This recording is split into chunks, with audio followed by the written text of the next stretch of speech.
세상에서 가장 큰 복과 특권을 받은 사람은 누구일까요? 예수 그리스도를 자신의 구주로 믿는 그리스도인들입니다. 그리스도인들은 세상 사람들이 전혀 알지도 못할 뿐만 아니라 세상 사람들이 가질 수 없는 큰 복과 특권을 받은 사람들입니다. 성경은 그리스도인들이 소유한 복과 특권을 너무 많이 기록해 놓아서 그 수를 다 헤아릴 수 없을 만큼 많습니다. 자, 그렇다면 왜 많은 그리스도인들이 의기소침하고 세상에서 너무 자기 자신이 왜소하다고 생각하고 낙심하고 왜 많은 염려와 불안과 두려움에 사로잡히고 전혀 소망이 없는 사람처럼 살아갈까요? 왜 그리스도인들은 세상에서 가장 큰 복과 특권을 받았다고 성경은 분명히 말씀함에도 불구하고 그런 부정적 생각, 왜곡된 생각에 사로잡혀서 행동하냐 하는 것입니다. 이유가 무엇일까요? 가장 근본적 이유는 하나님으로부터 시작하지 않기 때문에 그렇습니다. 하나님으로부터 시작하지 않고 자기 자신으로부터 시작하기 때문에 그렇습니다. 하나님보다 자기를 더 많이 생각하기 때문에 그런 것입니다. 그러므로 그리스도인들이 이런 왜곡, 부정된 생각을 버리고 하나님이 부어주신 복과 특권을 누리는 유일한 비결이 하나 있습니다. 그것은 하나님을 생각하는 것입니다. 하나님이 그리스도인 된 나 자신에게 해주신 일이 무엇인지를 즉각 생각하는 것입니다. 그리고 반복적으로 기억하는 데 있습니다. 사도 바울이 오늘 본문에서 우리에게 그것을 하라고 지금 알려주는 거예요. 누군가가 말했던 것처럼 바울 사도는 오늘 본문 1장 3절에서부터 14절까지 해서 숨도 쉬지 않고 폭포수처럼 하나님이 그리스도인 된 우리에게 해주신 일을 기록합니다. 그래서 그것이 한 문단으로 되었다라고 지난주에 말씀드렸어요. 그런데 사도가 그것을 기록할 때 제일 먼저 나타낸 반응이 그 본문에 기록되어 있죠. 그게 뭐죠? 찬송하리로다라는 말씀입니다. 원래 말은 율로게토스라는 말이에요. 헬라어로 율로게토스 이 말이에요. 찬송하다 이 말인데 이 말의 본래 뜻은 무엇에 대해서 좋게 말하다 혹은 칭찬하다 그 뜻을 갖고 있습니다. 그러므로 사도 바울이 찬송하리로다라는 말로 시작하는 이유는 삼위일체 하나님이 그리스도인 된 우리에게 해주신 엄청난 일들을 먼저 계시로 받은 거예요. 그 다음에 그것을 묵상하는 것을 통해 가지고 와, 그렇다면 하나님이 도대체 우리에게 이와 같은 일을 해주셨단 말인가? 딱 거기에 사로잡히니까 당연히 찬송이 터져나오는 거예요. 쉽게 말하면 감격한 거예요. 바울은 에베소 안에 보면 2번 감격하는 이야기를 다뤄놨어요. 하나는 찬송하리로다는 말이고 하나는 3장에 보면 우리가 가진 이 개역 개정 성경에는 그것이 없는데 원래 성경의 3장 1절에 보면 이렇게 돼 있어요. 이러므로 그리스도 예수의 일로 너희 이방인을 위하여 갇힌 자 된 나 바울이 말하거니와 라고 말하고 거기 점점점이라고 돼 있어. 그 점점점도 성령의 감동으로 기록된 말씀이에요. 왜 점점점을 했겠어요? 하나님이 해주신 일을 기록하다 보니까 감격에 사로잡혔는데 더 이상 말을 못 잇는 거예요. 그러니까 점점점이라 그렇게 말하는 거예요. 하나님이 그리스도인들을 위해서 해주신 구체적인 내용이 4절부터 14절까지에 자세하게 소개되어 있어요.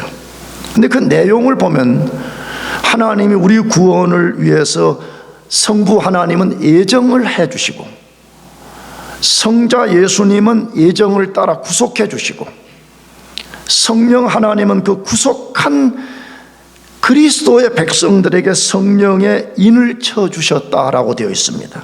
그런데 사도 바울이 그것을 자세하게 소개하기 전에 오늘 본문 3절에서 두 괄식 형태로 소개하는 것입니다. 다시 말하면 핵심 주제를 미리 이렇게 압축을 해가지고 알려주는데, 그 압축한 내용 속에 감격해서 찬송을 터뜨린 거예요.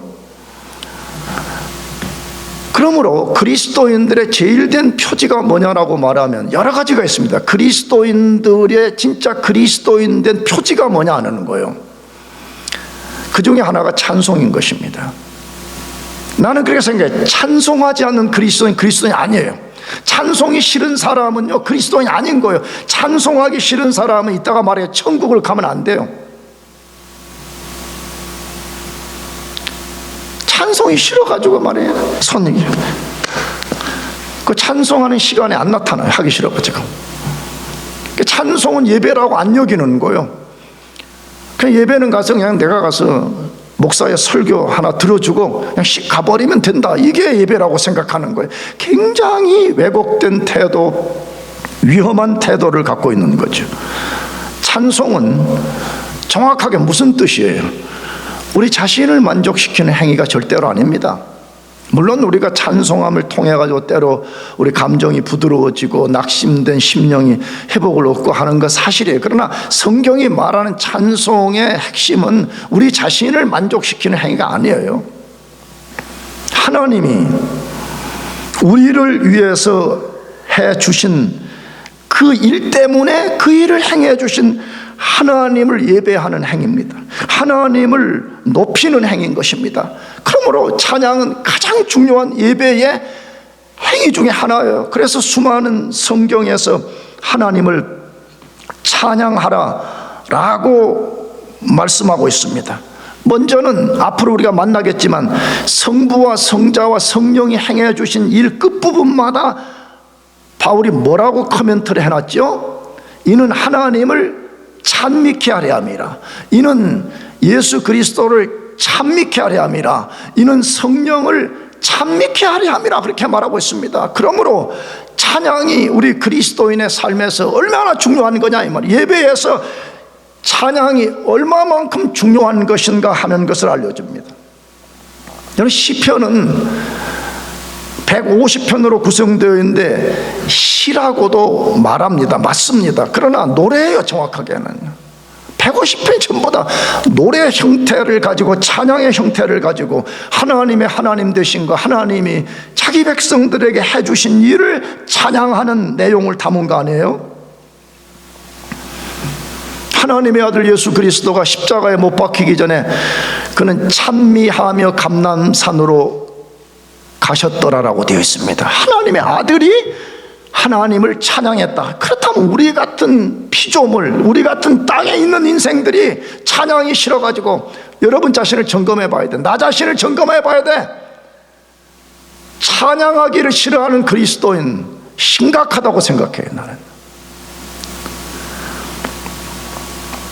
바울은 에베소서 5장 19절에서 친히 이렇게 말해요. 시와 찬미와 신령한 노래들로 서로 화답하며 너희 마음으로 주께 노래하며 찬송하라. 할렐루야. 그리스도인은 어떤 사람이 된다고 말해요? 성령 충만을 받아서 시와 찬미와 신령한 노래들로 너희들이 서로 화답하고 너희 마음으로 노래하라. 그렇게 말하는 거예요. 기억해야 됩니다. 찬송하기 싫어가지고 하나님이 나에게 해주신 일이 뭔지도 모른 채 그냥 입술만 떠벅거리다가 1시간 하고 지나가는 것은 하나님 매우 싫어하는 행위일 수가 있는 거예요. 마음을 깨뜨려서 온 마음을 다해서 하나님을 찬양하라고 말하지 않습니까? 바울은 우리들에게 찬송하라고 명령만 하는 사람이 아니라 그가 실제 사도행전에 보면 빌립보라는 지역에 가가지고 복음을 전하다가 잡혀가지고 엄청난 채찍에 맞고 고통을 당하고 신라와 함께 감옥에 던져졌는데 한밤중에 일어나서 둘이서 하나님을 찬미했다라고 되어 있습니다. 그때 옥문이 열리고 옥터가 흔들리는 역사가 일어났다라고 되어 있지 않습니까? 나가서 계시록 4장 5장은 천상을 보여주는 말씀이에요. 앞으로 완성된 하나님의 나라인 천국이 어떤 곳인가를 보여주는데 핵심은 뭐죠? 4장은 성부 하나님이 만물과 우리를 위해서 행해 주신 일 때문에 모든 만물이 찬양하는 내용을 다룬 것이고, 5장은 예수 그리스도가 만물과 우리 인생에게 행해 주신 그 일 때문에 만물이 찬양하는 이야기를 다룬 거잖아요. 나는 그래서 찬양하기 싫은 사람은 천국 가지 말라, 나는 그렇게 말하는 거예요.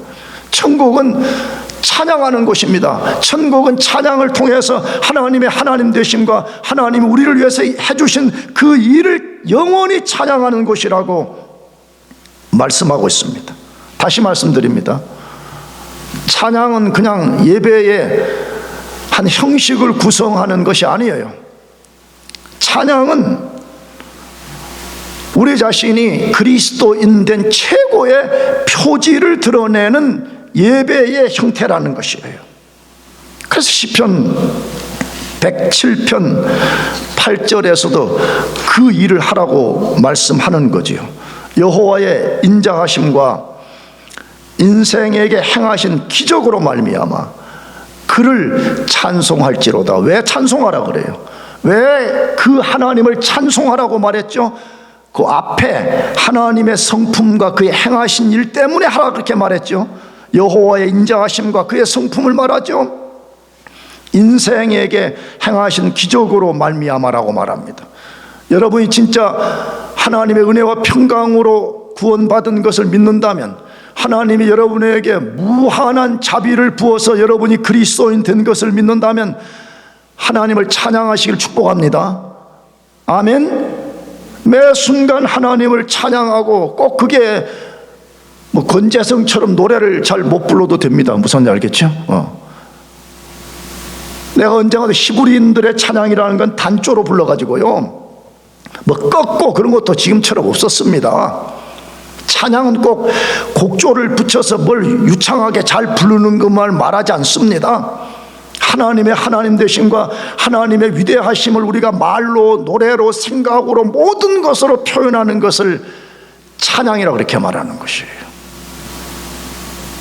여러분과 제가 진짜 하나님이 우리에게 해주신 이 위대한 일을 깊이 깨닫고 바울처럼, 예수 그리스도처럼 하나님을 찬양하며 살기를 축복합니다. 그러면 하나님이 우리에게 해주신 일은 무엇이라고 말씀합니까? 첫째, 우리에게 복 주시는 일을 시작했다라고 말합니다. 하나님 그분 우리 위해서 뭐 하셨어요? 그렇게 말하면 우리에게 뭘 주신 분이라고요? 복을 주신 분이라고 소개합니다. 그것이 1장 3절 상반절인데, 찬송하리로다. 하나님 곧 우리 주 예수 그리스도의 아버지께서 복을 주셨다, 이렇게 구성되어 있습니다. 복을 주신 주어, 우리에게 복 주신 그분이 누구냐라고 시작하는 데 주목해야 됩니다. 지난주에도 말씀드렸습니다. 우리 성도들이 이 성경이 성령의 감동으로 기억된 것을 무시해버리고 한 단어 휙 뛰어넘으려고 합니다. 한 구절 쉽게 휙 뛰어넘어가지고 성경에서 아무것도 손에 넣지 못하는 우를 범할 때가 얼마나 많은가.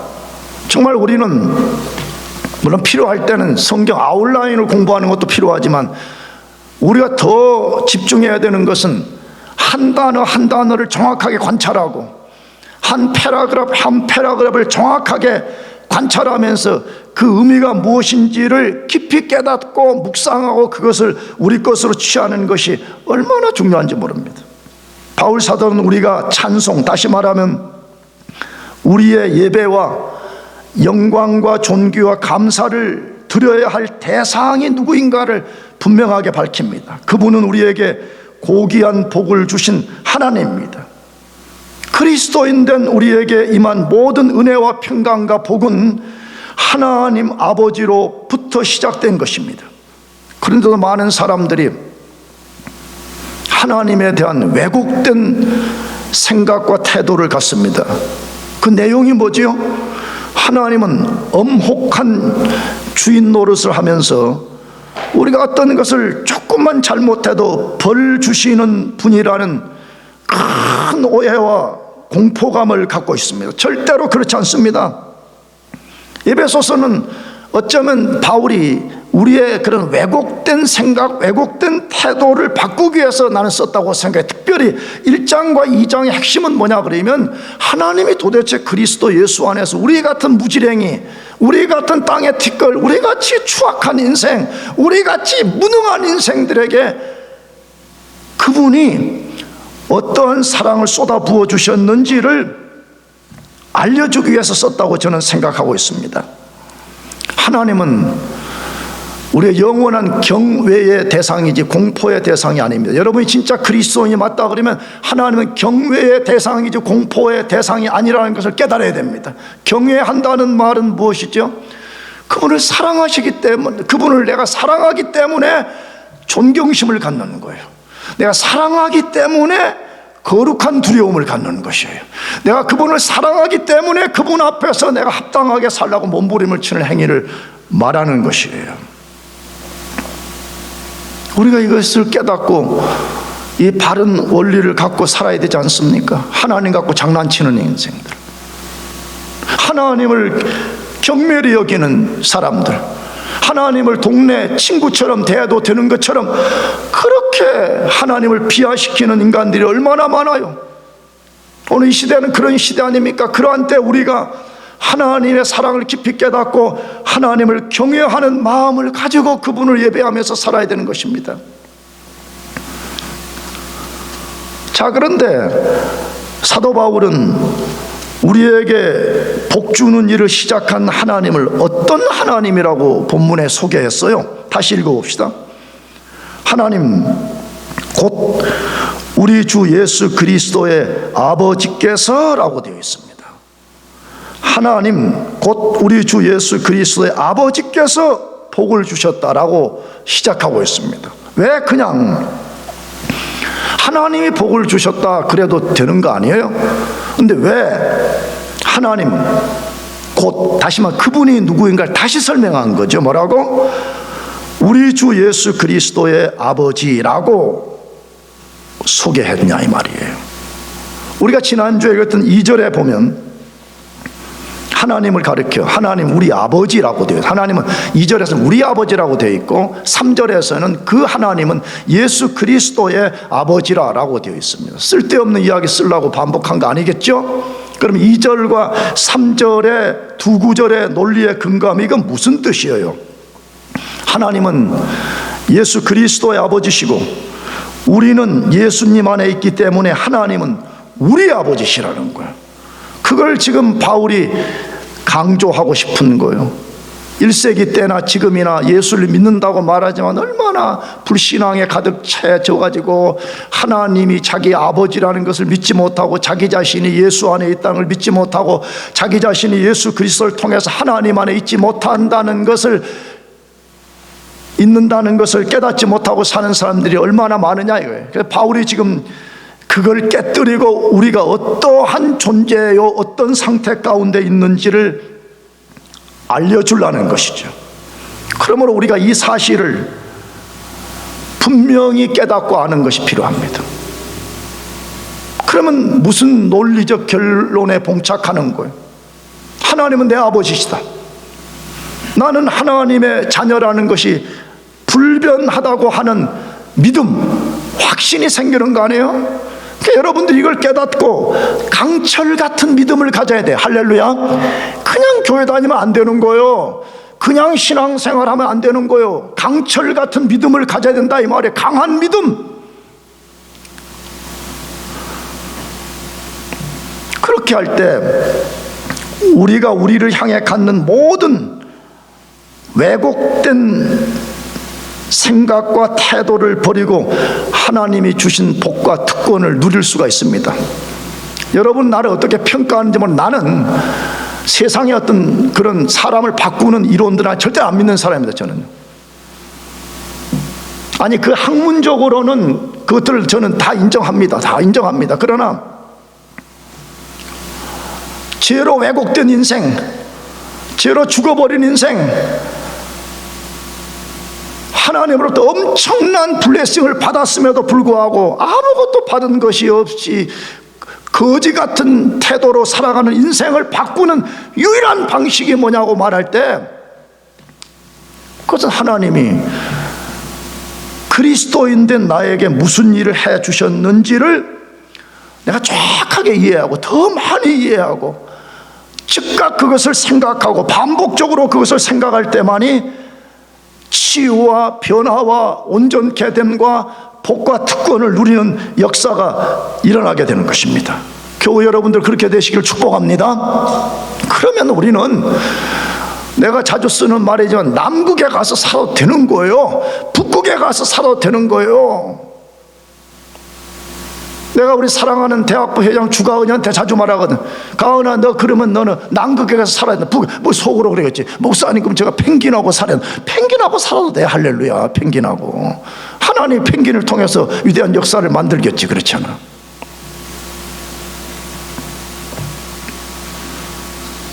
그런데 예수 그리스도의 하나님이라는 뜻에 대해서 나는 개인적으로 한 발자국 더 나가고 싶습니다. 그것은 우리가 찬양하는 하나님이 어떤 하나님이냐는 것을 바울이 알려주고 싶다는 거예요. 다시 말하면 너가 경배하는 하나님이란 분이 도대체 어떤 하나님이냐는 거예요. 너는 어떤 하나님께 찬양과 예배를 드리냐는 거예요. 너는 어떤 하나님을 믿고 사냐는 거예요. 너는 어떤 하나님이 너에게 복을 주는 하나님이라는 것을 믿고 사느냐, 그것을 알려준다라고 생각합니다. 왜 그래요? 1세기에도 그렇고 지금도 그렇지만 세상에는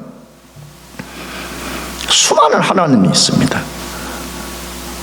영어로 하면 소문자 갓, 수많은 하나님이라고 불려지는 존재들이 너무너무 많다 이 말이에요. 그래서 바울 사도가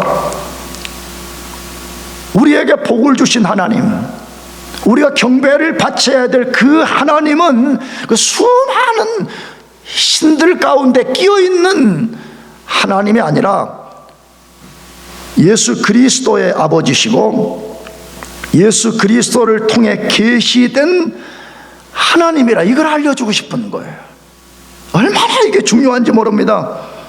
예수 그리스도의 아버지, 예수 그리스도를 통해서 계시되지 않은 하나님은 참 하나님이 아니고 거짓 하나님입니다. 대표적으로 이슬람인들이 믿는 하나님 알라가 자기들은 그가 참 하나님이라고 말해. 근데 우리 관점에서 본 거짓 하나님을 섬기는 거죠. 왜? 그들이 섬기는 알라가 진짜 하나님이 되려면 그 하나님은 예수 그리스도의 아버지시고 예수 그리스도를 통해서 계시된 하나님이어야 된다 이 말이에요. 근데 이슬람인들은 예수 그리스도를 인정하지가 않습니다. 그가 하나님의 아들을 인정하지 않습니다. 그렇기 때문에 온 민족, 온 열방의 모슬렘들이 하나님을 높이고 있지만 그들은 집단적으로 거짓된 하나님을 섬기고 있는 것입니다.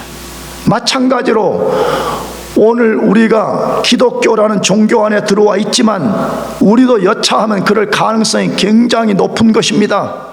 다시 말하면 내가 찬양하는 하나님, 내가 경배하는 하나님, 내가 의지하는 하나님이 예수 그리스도의 아버지가 아닐 수 있다는 거예요. 예수 그리스도를 통해서 계시되고 알려진 하나님이 아닌 것을 하나님이라고 우리가 믿고 찬양하고 노래할 수 있다 이 말이에요. 그렇기 때문에 우리가 바울 사도의 가르침을 따라서 우리에게 복을 주신 그 하나님이 누구인가, 우리가 경배하는 하나님은 어떤 하나님인가를 잘 알고 그것을 따라 살아야 되는 것입니다. 두 번째로 하나님이 우리에게 해 주신 일은 무엇이라고 말해요? 땅이 아니라 하늘에 속한 신령한 복을 주셨습니다. 땅이 아니라, 땅의 것 아니에요. 하늘에 속한 신령한 복을 주셨습니다. 1장 3절 하반절에 그리스도 안에서 하늘에 속한 모든 신령한 복으로 우리에게 복 주시되. 너무나 위대한 말씀이죠. 그래서 누군가 말처럼 잘 안 믿어지는 거예요. 왜? 우리는 유물론적이고 땅에 너무나 깊게 사로잡힌 존재들이 되어가지고 이런 말씀을 하면, 야, 그건 너무 추상적이고 그건 너무나 현실적이지 아니고 너무나 비현실적인 게 아니냐, 이런 식으로 업신여겨버린다 이 말이에요. 자, 그러므로 우리가 이 말씀을 깊이 생각해 볼 필요가 있는데, 먼저 생각할 것은 그리스도 안에서라는 말씀입니다. 우리는 지난주에도 이 말씀을 언급했습니다. 사도 바울이 에베소서 안에서 가장 많이 반복해서 사용하는 단어가 그리스도 안에서, 그리스도 예수 안에서, 예수 그리스도 안에서, 그분 안에서라는 말씀입니다. 왜 그렇게 많은 반복을 하고 있는 것입니까? 그리스도 밖에서는 어떤 하나님의 역사가 일어나지 않는다는 거예요. 그리스도 안에 있지 않는 인생에게는 하나님이 주시는 하늘의 신령한 복은 눈꽃만큼도 얻을 수 없다. 그것을 말하려는 것입니다. 말씀드렸습니다. 하나님이 자신의 뜻을 이룰 때 단독으로 역사하지 않습니다.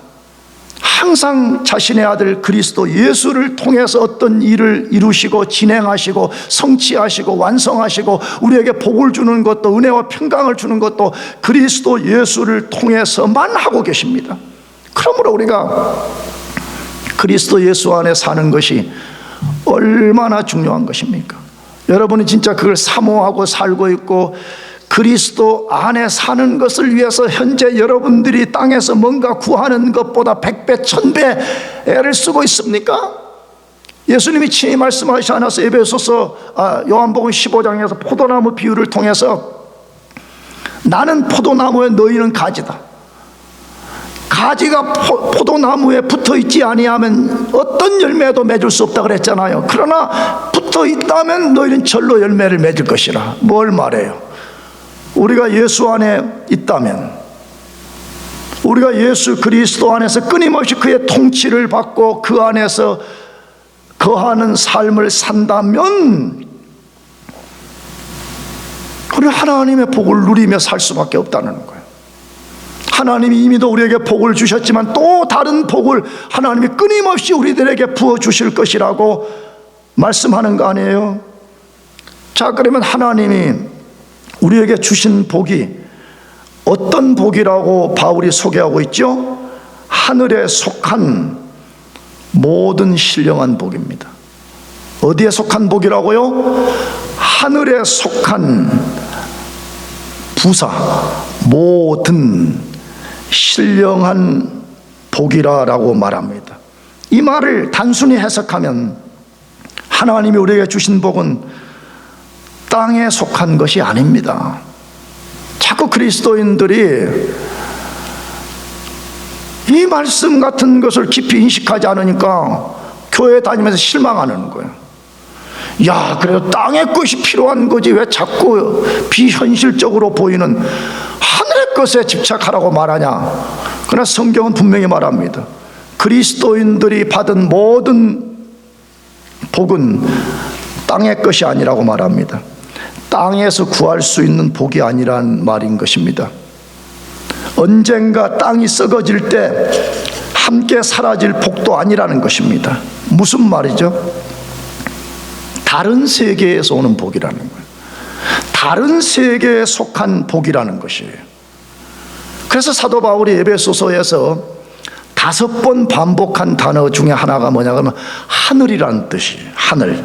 1장 3절 이 본문에서 1장 20절 2장 6절, 3장 10절, 6장 12절에 5번을 써요. 그래서 6장 12절 하나만 빼놓고 나머지는 전부 다 뭘 말하냐 그러면 이 세계가 아닌 저 세계에 속한 어떤 것이 있다는 것을 알려주는 단어인 거예요. 자, 그러면 왜 바울은 하늘이라는 단어를 그렇게 많이 반복할까요? 그것도 분명합니다. 그리스도인은 어디에 소속된 사람인가를 알려주고 싶은 거예요. 어디에 우리의 눈을 고정시키며 살아야 되는지를 알려주는 거예요. 어떤 세계관을 갖고 우리가 살아야 되는지를 알려주는 것 때문에 그렇습니다. 날마다 우리가 눈을 뜨면 하나님은 만군의 여호와시요, 나는 비록 발을 땅에 딛고 살지만 나는 하늘에 속한 사람이야, 나는 하늘의 시티즌십을 갖고 사는 사람이라는 것을 자기 자신에게 설교하고 늘 생각하고 그렇게 살아야 된다 이 말이에요.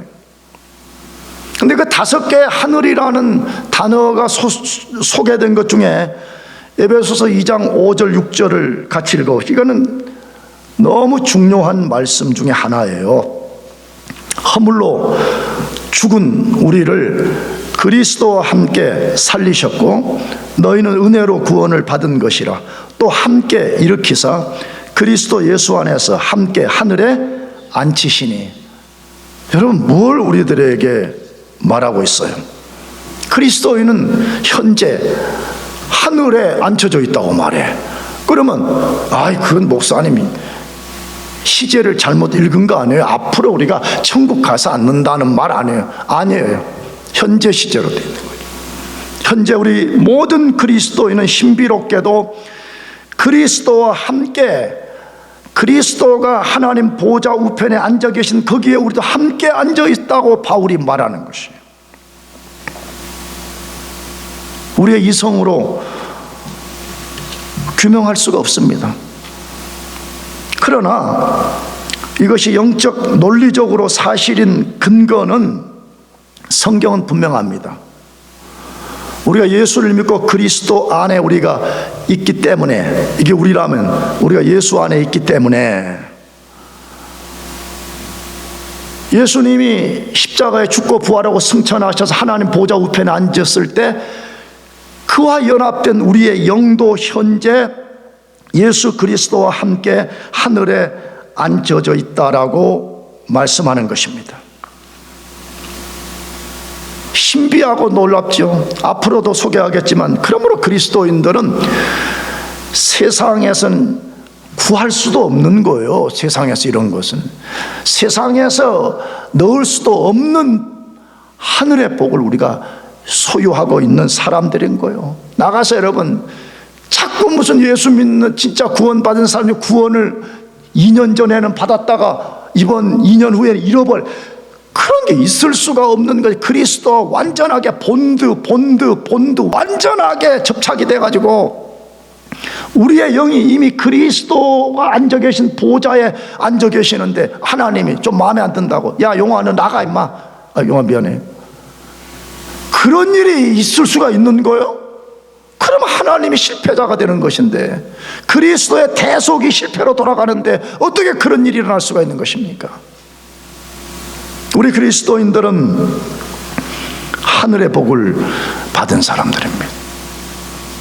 그렇게 당당해지는 거예요. 우리가 땅에서 구할 수 있는 건 누구나 열심히 내면 구할 수 있고, 힘 있으면 구할 수 있고, 모략이 뛰어나면 얻을 수 있는 거 아니에요? 그러나 우리는 땅에서 얻을 수 없는 하늘의 복을 받은 사람들인 거예요. 나가서 우리는 또 다른 단어, 모든 신령한 복을 관찰해야 됩니다. 이것은 하늘에 속한 복들을 구체적으로 묘사한 거죠. 왜? 그 하늘에 속한 이렇게 되어 있으니까. 이것은 원문 성경에 근거하면 성령을 통해서 주시는 복을 말하는 것입니다. 실제 신령한 복은 하나님이 성령을 통해서 우리에게 주시는 것입니다. 그러면 그리스도인들이 하나님으로부터 받은 모든 받은 신령한 복은 무엇일까요? 에베소서대로만, 에베소서 말고 다른 성경에도 많이 기록이 되어 있지만 에베소서 1장 4절 이하 말씀드렸죠. 에베소 1장 3절은 두 갈식으로 말하는 핵심 주제를 먼저 말하는 것이고, 그 다음에 그 4절부터 14절까지를 한 패러그래프로 딱 해가지고 우리가 받은 하늘에 속한 신령한 복이 무엇인가를 거기다가 자세하게 설명해 놓은 거죠. 근데 그 신령한 복이 뭐래요? 첫째는 우리 구원을 위해서 우리가 하나님의 예정을 받은 것이, 이것도 놀랍고 놀라운 복이죠. 나는 그걸 절대로 믿는 사람인데 예정되지 않은 사람은 구원받지 못해요. 온갖 비난, 온갖 대적, 온갖 비판이 있다는 걸 나도 조금은 압니다. 그러나 분명한 사실이, 하나님이 우리가 태어나기도 전에, 조성되기도 전에 우리 구원을 위해서 하나님이 우리를 예정하신 것입니다. 예정된 우리를 죄 사함 받고 구원 얻게 해주시는 것이에요. 시편 32편 허물과 죄 사함을 받은 자의 복이요, 그렇게 돼 있잖아요. 죄를 깨끗하게 씻음 받고 하나님 앞에 의롭게 되는 이것보다 복된 일이 어디에 있습니까? 하나님은 우리 죄를 용서하실 뿐만 아니라 하나님의 자녀로 입양을 시켰다고 말하고 있습니다. 말씀드렸습니다. 원래 하나님의 아들은 예수 그리스도밖에 없습니다. 피조물인 우리, 허물 많은 우리를 그리스도의 피로 씻어내시고 그의 의의 옷을 입히시고 우리를 하나님의 자녀가 되게 했다. 나는 우리 대학부 자녀들에게 그런 말 자주 하는 거예요. 진짜 너는 하나님의 냉장고를 열 수 있냐라고 물어본 게 가은이, 그렇지? 아니, 우리가 스테이트 칼리지 공부하다가 한 학기 보내다가 방학 가면, 아니 김포공항에 김포공항이 아니라 너무 옛날 얘기구나. 인천공항, 그렇지, 인천공항에 가면, 아니 무슨 자기가 나라를 구했나, 부모님들이 막 차 가지고 와가지고 막 픽업하러 옵니다 그랬잖아요. 막 가은아 뭐 먹을래? 막 이렇게 하고 또 짜증은 막 냅니다. 막 그렇잖아요. 근데 집에 들어가면 뭐 하죠? 냉장고 막 열어가지고 꺼내 먹습니다. 그렇잖아요. 가은이 엄마한테 엄마 우주마인드? 뭐 이렇게 시작하지 않죠. 당당하게 무슨 자기가 냉장고를 사 놓은 양 꺼내 먹잖아요. 왜 그러는 거예요? 내가 내 부모의 딸이라는 거죠. 내 부모의 자녀라는 것이에요. 여러분, 하나님의 자녀가 되었다는 것이 도대체 얼마나 신분적 변화와 상승과 특권을 받은 것인가를 잘 알아야 되는 것입니다. 하나님은 우리를 하나님의 자녀로 입양했을 뿐만 아니라 성령으로 인을 딱 쳤습니다. 언젠가 소개하겠죠. 인을 딱 쳐가지고 소유권 보장, 넌 내 것이라는 게 아무도 내 손에서 너를 빼앗아갈 수 없다. 너는 중간에 구원을 잃거나 구원이 취소되거나 그런 일이 있을 수 없다. 이것을 선언한 거 아니겠습니까? 나가서 우리를 점점 더 거룩해지도록 만들어 주신다라고 되어 있습니다. 나가서 예수 그리스도가 주시는 지혜와 총명으로 하나님의 비밀의 경륜을 깨달아가게 만들어요. 하나님이 오이코스, 우주 만물을 경영하는 원칙, 비결, 방법이 무엇인지를 점점 깨달아가게 만들어 주신다. 하나님이 주신 능력으로 산다고 돼 있어. 앞으로 우리가 만나겠지만 하나님이 죽은 자를 살리신 그 능력을 가지고 우리 속에 역사해서 우리가 그 듀나미스를 갖고 살게 만들어 주셨다고 말해요. 죄와 마귀를 이기고 언젠가 하나님 우주의 레프리가 심판 호루라기를 부는 날 우리를 천국으로 인도하시고 천국을 기업으로 받게 하실 것이라고 말하고 있어요.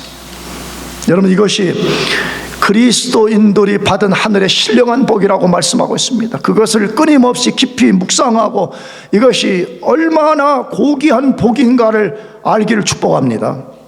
세 번째, 마지막, 그 복을 영단번에 주셨고 또 더 복을 주시겠다라고 말씀합니다. 에베소서 1장 3절 하반절, 우리에게 복 주시되라고 말씀합니다. 우리에게 복을 주셨다. 그 하나님이 우리에게 복을 주셨다, 그 말이에요. 그런데 우리가 주목할 단어인 이 복 주셨다, 이 단어가 영어 성경 혹은 우리가 가진 성경은 과거형으로 번역했습니다.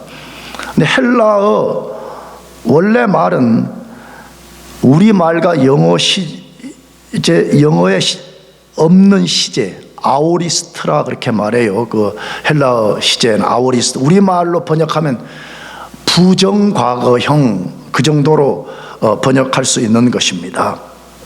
그래서 영어나 우리 성경은 이 부정과거형이라는 게 없으니까 그냥 단순 과거형으로 번역을 해버리는 거예요. 그러나 이것을 굳이 영어 단어로 번역한다고는 oncefor이에요. 한 번의 행위를 해주신 그게 영원한 효력을 나타낸다, 그런 뜻을 갖고 있습니다. 그러므로 하나님이 우리에게 하늘에 속한 모든 신령한 복을 부어주신 것은 단번에 주신 거예요. 찔끔찔끔 이렇게 준 게 아니라 그냥 그 신령한 모든 복을 단번에 주셨고, 그 단번에 받은 이 복이 영원한 효력을 갖게 되는 거예요. 그래서 중간에 취소되거나 약화되거나 포기되는 일은 없는 것입니다. 그러므로 우리 그리스도인들이 복 주셨다는 단어를 통해서 얼마나 큰 복을 받았는지를 알아야 되는 것입니다. 진짜 우리는 얼마나 큰 복을 받은 사람인가. 그래서 어떤 신학자는 말했습니다. 그리스도에게는 또 다른 복이 더 이상 필요하지 않는지도 모른다. 왜 그 사람이 그렇게 말하는 거냐 그러면, 그리스도인은 하나님께 받을 수 있는 최고의 복을 이미 단번에 받았고 그 복의 효력이 영원하기 때문에 그가 그렇게 말하는 것이에요. 사실이 우리 그리스도인들은 하나님이 부어주시던 최고의 복을 이미 받은 사람들이, 믿으시기 바랍니다. 최고의 복과 특권을 이미 받은 사람들이라 이 말이에요. 그렇다면 하나님이 우리에게 땅에 필요한 물질의 복을 안 주신다는 말입니까? 절대로 그렇지 않습니다. 성경 많은 곳에 하나님이 우리 필요를 채워주신다라고 말씀합니다. 그 여러 구절이 있는데 대표적으로 마태복음 6장 25절에서 34절, 이 본문이 좀 길지만 한번 읽어봅시다. 그러므로 내가 너희에게 이르노니 목숨을 위하여 무엇을 먹을까, 무엇을 마실까, 몸을 위하여 무엇을 입을까 염려하지 말라. 목숨이 음식보다 중하지 아니하며 몸이 의복보다 중하지 아니하냐. 공중의 새를 보라. 심지도 않고 거두지도 않고 창고에 모아 들이지도 아니하되 너희 하늘 아버지께서 기르시나니 너희는 이것들보다 귀하지 아니하냐. 너희 중에 누가 염려함으로 그 키를 한 자라도 더할 수 있겠느냐. 또 너희가 어찌 의복을 위하여 염려하느냐. 들의 백합화가 어떻게 자라는가 생각하여 보라. 수고도 아니하고 길쌈도 아니하느니라. 그러나 내가 너희에게 말하노니 솔로몬의 모든 영광으로도 입은 것이 이 꽃 하나만 갖지 못하였느니라. 오늘 있다가 내일 아궁이에 던져지는 들풀도 하나님이 이렇게 입히시거든. 하물며 너희일까 보냐. 믿음이 작은 자들아. 그러므로 염려하여 이르기를 무엇을 먹을까, 무엇을 마실까, 무엇을 입을까 하지 말라. 이는 다 이방인들이 구하는 것이라. 너희 하늘 아버지께서 이 모든 것이 너에게 있어야 할 줄 아시느니라. 그런즉 너희는 먼저 그의 나라와 그의 의를 구하라. 그리하면 이 모든 것을 너희에게 더하시리라. 그러므로 내일 일을 위하여 염려하지 말라. 내일 일은 내일 염려할 것이요 한날의 괴로움은 그날에 족하느니라. 하나님은 땅에 필요한 것도 분명하게 공급해 주신다고 말씀합니다. 그렇다면 마지막으로 신령한 복은 땅의 복과 비교할 때 어떤 의미를 갖는 것입니까? 땅에서는 절대로 얻을 수 없는 고귀하고 영원한, 다시 한 비교가 불가한 복이라고 말씀하는 것이. 난 여러분에게 묻습니다. 여러분 진짜 그리스도인 것을 믿습니까?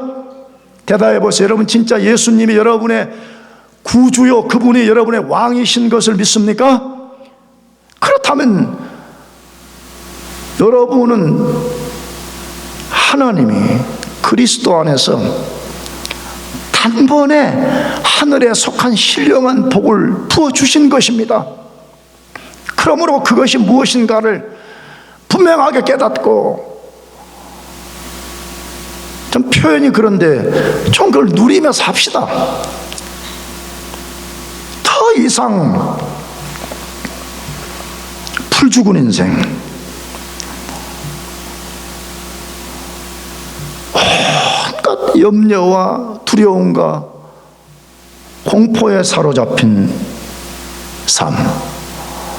하나님은 소망의 하나님이라고 로마서 15장에 말씀하는데 아무런 소망이 없는 사람처럼 그렇게 살아서 되겠습니까? 그렇다면 하나님이 그리스도를 통해서 베풀어준 그 복을 생각할 때 하나님 얼마나 실망하시겠어요?